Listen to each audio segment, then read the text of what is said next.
Good morning.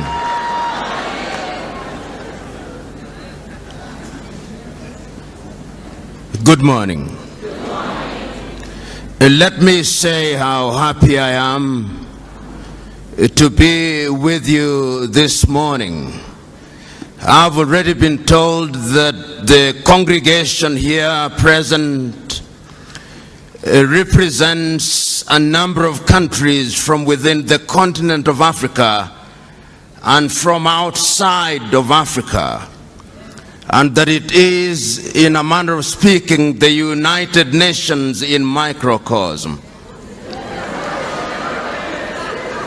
I have been asked to speak on a subject that allows me to mention a number of things, but because this is a Christian setting, I've chosen to predicate my speech upon 3 Bible verses. The very first one is to be found in the book of Daniel. And you will remember that in the book of Daniel, the story is told of King Nebuchadnezzar and how he conquered the territory that was occupied by the Jewish people. And we are told that immediately he made that conquest, he asked one of his officers to identify from within the ranks of the conquered people intelligent individuals. And the Bible records in that book of Daniel that they identified Daniel. They also identified an individual called Ananias, and they identified another individual called Mishael, and a third one called Azariah. And the Bible proceeds to tell us that they were all renamed Belshazzar, Shadrach, Meshach, and Abednego. And there is a sense in which it is those given names that they are known by throughout the ages. And we are told that they were schooled in the arts and that they were some of the most intelligent individuals. If one were to be dramatic about it, one may say that they gained admission into the University of Nebuchadnezzar. And if one says so, that there were certain protocols to be followed once you joined the University of Nebuchadnezzar. Number one, that you are to eat from the king's table and to drink the king's wine. But these individuals were so wedded to their own conviction for their own God that they made a request of the king's attendants that they be allowed to take food that was not served from the king's table. And we are told that after 10 days, they were better than everybody else. And we are further told that on the day of graduation, when they were examined, they were 10 times better than everybody else. That is the first verse in the Bible, the first chapter in the Bible, upon which I'll predicate my presentation. The second chapter in the Bible on which I shall predicate my presentation is to be found in the book of 1 Kings at chapter 18. It is a story with which you are familiar. It's the story that gives us Ahab in the Bible and gives us one of the most notorious women in the Bible, Jezebel. And we are told that there had been no rain in that land for a long time.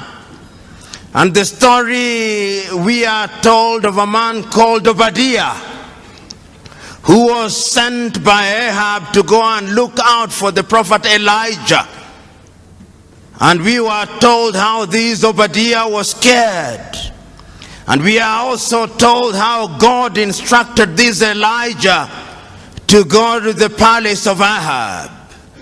And we are told how when Elijah confronted Ahab, he told him that I'm the only one of the prophets of the Lord who is still alive. That is not to say that Obadiah had not hidden 50 others, 50 in one cave and 50 in another cave. And we are told that Elijah said, let us not be of two opinions. If indeed God is God, let us worship God. And if Baal is God, let us worship Baal. And we are told that he asked, bring out the 450 prophets of Baal and the 400 prophets of Asherah who have been dining at the table of Jezebel. And there was a competition, if you may, that took place at Mount Carmel. And the story is told of how they prayed unto their God and how they were mocked by Elijah and nothing came to pass. And ultimately, when Elijah had his opportunity, we are told that fire came down from heaven and it consumed everybody else. And we are told how the prophets of Baal were then executed. Then the final chapter in the Bible, book in the Bible, if you may, that I want to refer to is the book of the prophet Joshua, chapter 24 to be exact. And this is a very critical time when Joshua has taken over from Moses and the Israelites are about to go into the promised land. And we are told that Joshua gathered all the children of Israel, and the story is told of how he reminded the people when they were across the river that Abraham's father Terah worshipped gods other than the real God. And he tells the people, choose you now whom you shall serve. Shall you serve the gods that your fathers worshipped across the river, or the Lord of the Amorites in whose land you dwell? As for me and my house, we shall serve the Lord. I've chosen to predicate my conversation with you this morning 3 chapters in the Bible, because even if you chose not to be a Christian, they are relevant, particularly to young people and particularly to young Africans. And I'm acutely aware that there are other people who are not Africans, and that is also acutely relevant to you, because I've been asked to talk about the time is now. And let me speak to my African brethren first. Just this morning when I woke up, I was listening to somebody who is going to be the presidential candidate in Sierra Leone, the former Director General of UNIDO. And he was wondering to himself, why is it that Africa continues to punch below her weight, economically, politically, and otherwise? We are a continent of 1 billion people, but we cannot feed ourselves. We are a continent of young people, But there is a sense in which we have no faith in ourselves. We are a continent with resources like no other continent on earth. Yet there is a sense in which we are still in the ghettos of human civilization. We are a continent which, in the words of Afro-pessimists, is a scar on the conscience of humanity. Which begs the question, what is it that we are not doing right? This particular individual said, and this is what he said, that Africa still suffers from the Garden of Eden syndrome. And the Garden of Eden syndrome is that God has placed you into the Garden of Eden and you partake of the fruits without any labor. We have forgotten that after the fall of man, there was a divine instruction: go out and subdue the world, because from the sweat of thy brow thou shalt eat. There is a sense in which the 3 books in the Bible that I talk about speak to my agenda. They speak to the entire question of choice. And let me tell you one thing. The African continent has been traumatized and remains traumatized to date. Africans were enslaved. Africans were colonized. Africans claim that we gained our independence, but the neo-colonial project is alive and well. Speak to Ngugi wa Thiong'o, he'll tell you that our minds are still colonized. And that is why he talks about decolonizing the mind. Because throughout the ages, the battle has always been the battle of the minds. That is where it is won and lost.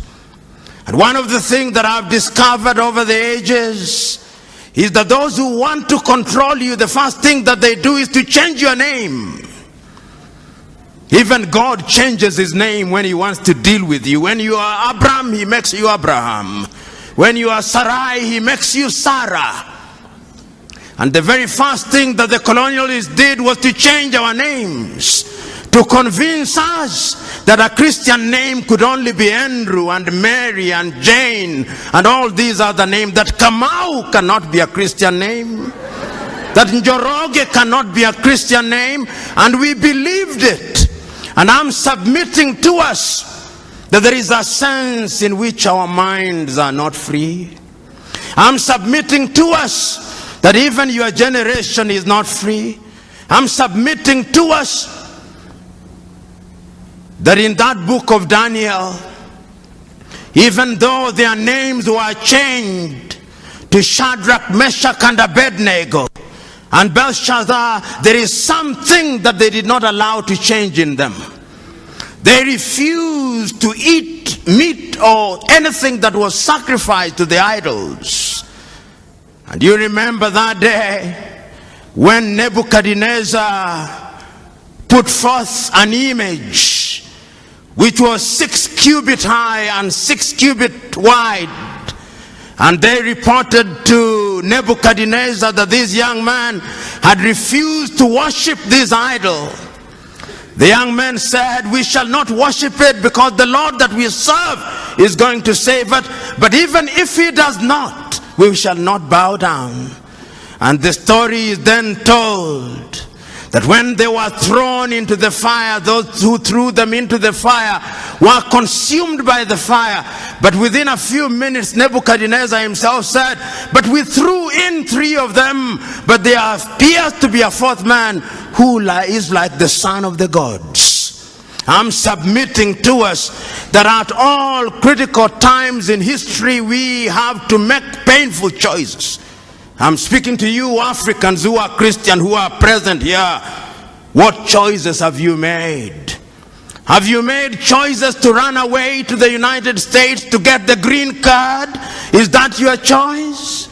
Have you made a choice to run away to Europe to flip hamburger? Have you made a choice to run away, to go to Europe and to be humiliated at the embassies of the United States of America, Australia, and the United Kingdom? I'm submitting to us that we must change, because the divine instruction is that each one of us must make do with what we have. It cannot be right that a continent that is so blessed has our young men and women with only one ambition: to go to the United States. I know families where when wives are pregnant, they want to go to the United States that they may give birth there, that their child may be a citizen of the United States of America. The United States of America was not built by an army of angels. No, it was built by human beings. And I'm submitting to us that going forward, like Shadrach, Meshach, and Abednego, we must make a choice. And I'm submitting to us that if your Christianity is the kind of Christianity that only appeals to your emotions and make you feel good without making you good, that is not Christianity. Because there is a variety of Christianity today that makes you feel good, but it doesn't make you good. And I'm submitting to us that we must change now, because if we don't change now, you are going to be subdued by other civilization. And as I said at one forum, and I repeat it now, there are two ways of being at the dinner table of civilization. You can be at the dinner table as a diner or as a waiter. Choose you now. Whether you want to be a diner or a waiter, choose you now. But even as I proceed, I have not forgotten that there is another book, that there is the battle between Elijah and the gods of Baal. Today, we have erected unto ourselves gods of Baal. I go to many churches, and there is the prosperity gospel. The gospel that tells us that the church is a casino, where depending on how much you pay as a tithe or givings, then you'll get blessing. That is not the God that I worship. And if there was such a God, I would refuse to worship such a God. The God that I worship and the Christ that I follow, I remember on that day when an old woman had given the smallest contribution, he said, that woman has given the most, because there was sacrificial giving. We must now interrogate our Christianity, because Paul says, I would want you to be like the Christians of Berea. Because the Christians of Berea, once you'd preach to them, they would go to the gospel and ask, are you preaching the right thing, or you are preaching make good gospel? I'm submitting to us that at critical moments in history, there has always been a choice. And this is what Elijah is confronting the people with. He says, for how long shall you waver between two opinions? If God is God, worship God. And if Baal is God, worship Baal. I'm submitting to you that the time for choice is now. If material things are the things you want to worship, if you think that having Lamborghini, if you think like having Ferrari and all these other goodies is the right thing, then you can go on. But the last time I checked, greed is insatiable. It's like drinking salty water. The more you drink, the more you want. So choose you now. You Christians and Africans shall come to the white men who are present in this room shortly. I'm submitting to us, and there is a preacher that I love for only one thing. Or sometimes I think he go overboard on his love for Israel. John Hagee. And he says one thing that I love: the uncompromising message of Jesus Christ. It is the same yesterday, today, and tomorrow. So that there is no question of humoring you in the church. It is telling you as it is. And I'm saying that even as we are waiting for heaven, and heaven will come in the fullness of time, in the intervening period we must eat. In the intervening period, we must go to school. In the intervening period, we must make Africa great. And we can make Africa great. What pains me most is when I see young men dying in the Mediterranean Sea. You know, a long time ago, they took Africans to Europe and Caribbean a long time ago.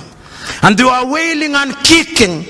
And I've seen the dramatization of Alex Haley's Roots. And I've seen how in Roots a young man is taken from the Gambia, Kunta Kinte. And I've seen how Kunta Kinte refuses to change his name. And they call him Toby, but he says, I'm Kunta Kinte. Ultimately, for strategic reasons, he accepts the name Toby. But he retains Kunta Kinte throughout the ages. And 200 years later, Alex Haley is able to trace his roots. But today, young Africans are going to Europe willingly to be enslaved. It's slavery by another name. Because you are paying wages, you are paid wages that can barely keep you alive. I'm submitting to you who are here. Africa is the land of action. I'm submitting to you here that the Europeans will never respect you if you don't respect yourselves. Because respect is earned, not given. I'm submitting to you that you will never sit on the table of civilization as equal partners unless you are demonstrated that you are worthy of being a diner rather than a waiter. Choose you now what you shall do. The book of the prophet Joshua is also another book. It speaks to the Israelites. The Israelites were in captivity for 400 years. They brought Moses unto them. Moses delivered them. But at critical moments, they wanted to go back to the flesh pots of Egypt. At critical moments, God parted the Red Sea. At critical moments, there was a pillar of fire to separate them from the Pharaoh. But they still went back to their old ways. And an aging and a dying Joshua is telling them the point for making the choice is now. When we were taken away from Ur of the Chaldeans, Terah was worshipping idols. Abraham was worshipping idols. There was a change in him and he became Abraham. And now you have come to the land of the Amorites. And you are worshipping their gods. Choose you now whom you shall serve. The Lord God or the Lord of the Amorites. As for me and my house, we shall serve the Lord. I'm submitting to us now. Choose you now whom you shall serve. The Lord whom you only serve on Sundays, or the Lord that is immanent and must be served every minute. Choose you now. As Christians and as Africans. One can go on and on. But let me turn to the white people who are present in this assembly, who are our brethren. You came here by divine instruction to evangelize Africa. But in your land, God no longer has the opportunity to operate. That is why I'm happy to see you here. Because Africa now leads in evangelization. And this is how God operates. There was a time when the white men came here to evangelize. They lost God. I'm not saying that there is a godless society, but there is a sense in which when one travels to Europe, one sees cathedrals being converted into discotheques and museums. And here we are struggling to operate in a tent. How I wish that we could have the faith spoken of in the Bible, that we could uproot the cathedrals that they may settle here. But I know that that is wishful thinking, that there is no abracadabra in this thing, that I know. But I'm submitting to us that your presence here is a good thing. Is a demonstration that we are children of God, children of a God of diversity. You know, And this is very ecumenical. Some of you will be offended, but I do not care whether you are offended or not. The great Mahatma Gandhi, whom I respect, was not a Christian, but at a critical moment one day he said that he remembers one day in his homeland in Gujarat, when the person who was presiding over the service read from the Hindu Gita through to the Jewish Torah, through to the Muslim Quran and to the Christian Bible, reading from one book to the other as if it did not matter which book was being read as long as God was being worshipped. And there is a sense in which I found power in that. You do not know the whole truth. None of us. We do not know how God operates. And that is why Christ tells us, judge not lest you be judged.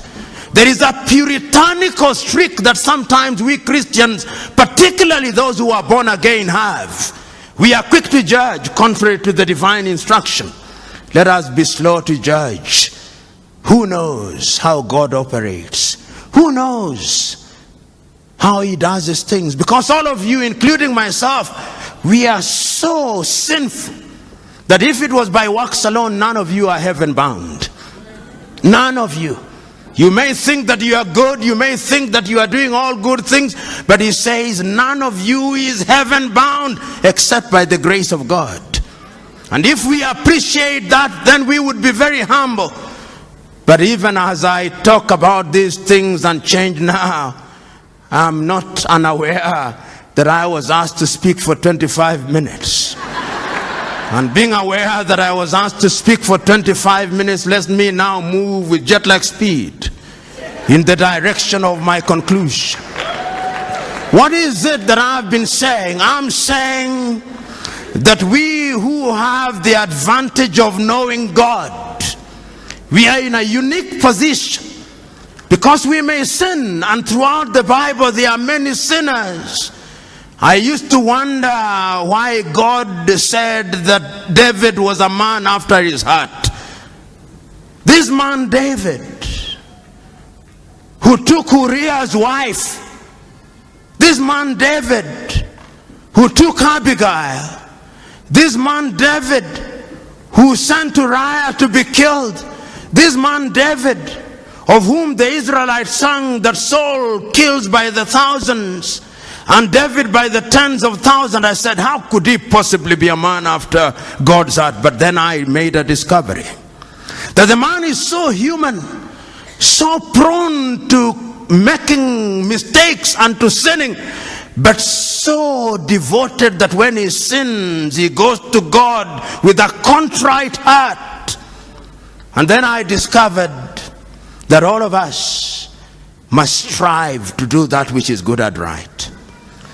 Then I discovered that wherever we are, whatever we do, we must use our Christianity well. A friend of mine told me not so long ago that he was at an airport in the United Arab Emirates, and there was a signpost. Whether this story is true or apocryphal, I do not know, but I'll use it nevertheless. There was a sign that said, you can leave your things here, they are safe, there are no Christians here.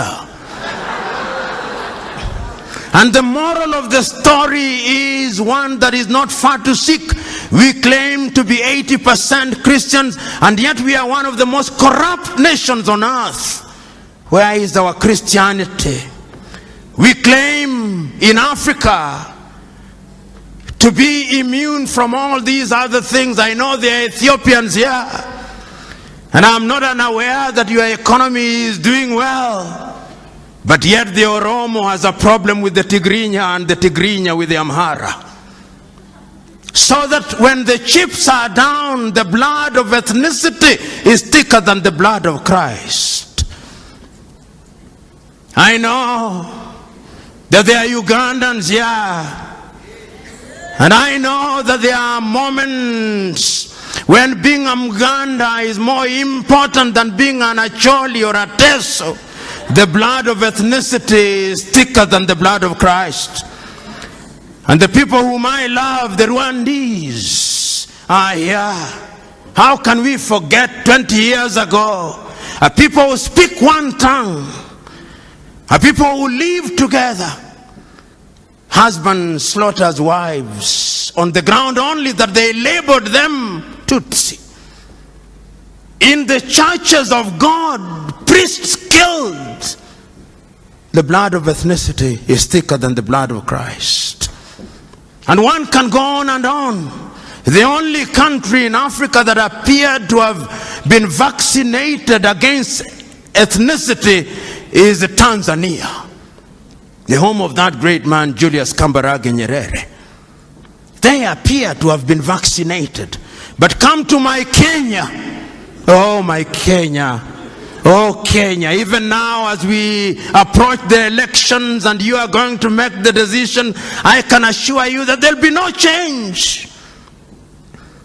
Because the formations we have are merely tribal alliances, and if one were to be blunt about it, on one side, the Kalenjin elite and the Kikuyu elite have ganged up and they have hypnotized their tribesmen and persuaded them that it's only by electing them that their circumstances will change. It will not. On the other side, there is another arrangement called NASA. This is also an assembly largely of the Luo of Kenya, the Kamba, the Luhya, and a few other tribes, and their leaders, the elite, have hypnotized their tribesmen. They cannot think nor reason. So that what we are going to have in Kenya on the 8th day of August is not an election on any issue. They'll not talk about agriculture, about education, about unemployment, the critical things. It is going to be an ethnic census to determine which formation brings together the largest number of tribes. So those of you who think there will be dramatic change, you will be disappointed. As I said elsewhere in Kiswahili, nyani ni wale, misitu ndio imebadilika. I'm saying that the monkeys are the same, the forests have changed. And if you ever doubted me, there was once a forest called COD, there was once a forest called ODM, it has now changed into NASA. There was once a forest called URP, there was once a forest called TNA, it is now Jubilee. Nyani ni wale, na hulka zao ni zile. So you who are here, you who are Kenyans, when you go to vote on the 8th, what will you be voting for? Agriculture, employment, or modo anyoba? You who are from the Luo extraction, when you'll be voting Oduadu or health and education. Who will betide you? Because the question has always been, choose you now whom you shall serve, the Lord of the Amorites or the Lord God. As for me and my house, we shall serve the Lord. You know, one of the things that I find painful is for anybody to tell me to vote an individual because he's from my ethnic group. It is the greatest insult. Why did I go to school?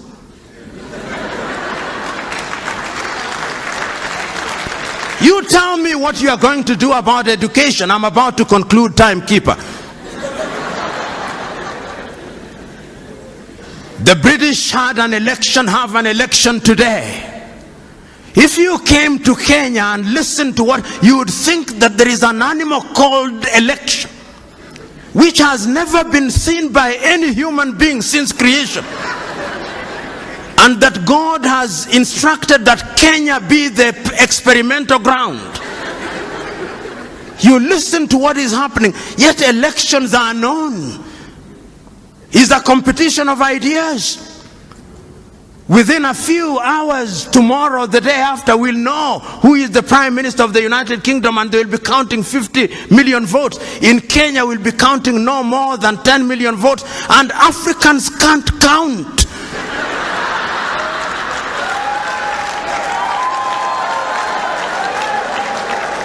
When it comes to elections, Africans can't count. And Africans never lose elections. Africans are rigged. How can you run a continent like that? Yet we claim to be Christians. If you go to the Germans, they'll have an election. And within a few hours, they'll have results, because there is a competition of ideas. You know, when you look at Europe, the reason why Europe is ahead of us. How many of you, and this is what I must conclude with. In the book of Matthew, the story is told of a businessman, I'll paraphrase it, who goes out on a long journey and entrusts his workers, one with 1 talent, the other one with 2 talents, and the other one with 5 talents. And the Bible record says he goes away for a long time. And when he comes back, he goes to the one who was given 2, and he says, Lord, you gave me 2, I've worked on it, and is now 4. And the master says, good work. And he goes to the one with 5 and says, Lord, you gave me 5, and I've worked on it, is now 10. Says, good work. And to the one with 1 talent, he says, I know you. You are a hard-hearted person who likes to reap where you have not sown. And therefore I kept it, here it is. And the master says, why shouldn't you then have given it to those who are in the business of giving interest? And the Bible records, and to those who do not have, even the little that they shall have shall be taken away, and it shall be given to those who have. We have, but we don't utilize. That is why God has now brought the Chinese to take it away from us. That is why God has brought all these people to take it away, because we do not know what it is. I can go on and on, but what is the wisdom of going on and on? When it is so clear that we must make a choice. So I'm submitting to us in conclusion that this is the choice. The choice that we are confronted with is the choice that Shadrach, Meshach, and Abednego were confronted with. To choose to worship the god idols erected by Nebuchadnezzar, or to remain faithful to their agenda. The choice that you are confronted with is the choice that Elijah presented to the prophets of Baal. Choose you now. Do not waver between 2 opinions. If the Lord is God, serve the Lord. If Baal is God, serve Baal. And the latter day Baals come in the form of cars, houses, and other earthly things.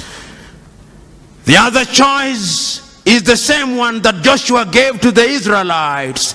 Choose you now whom you shall serve, the Lord whom your fathers worshipped across the river, or the Lord or the God of the Amorites in whose land you serve.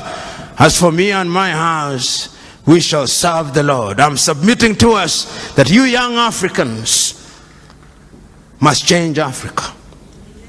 You young Africans must do something for Africa.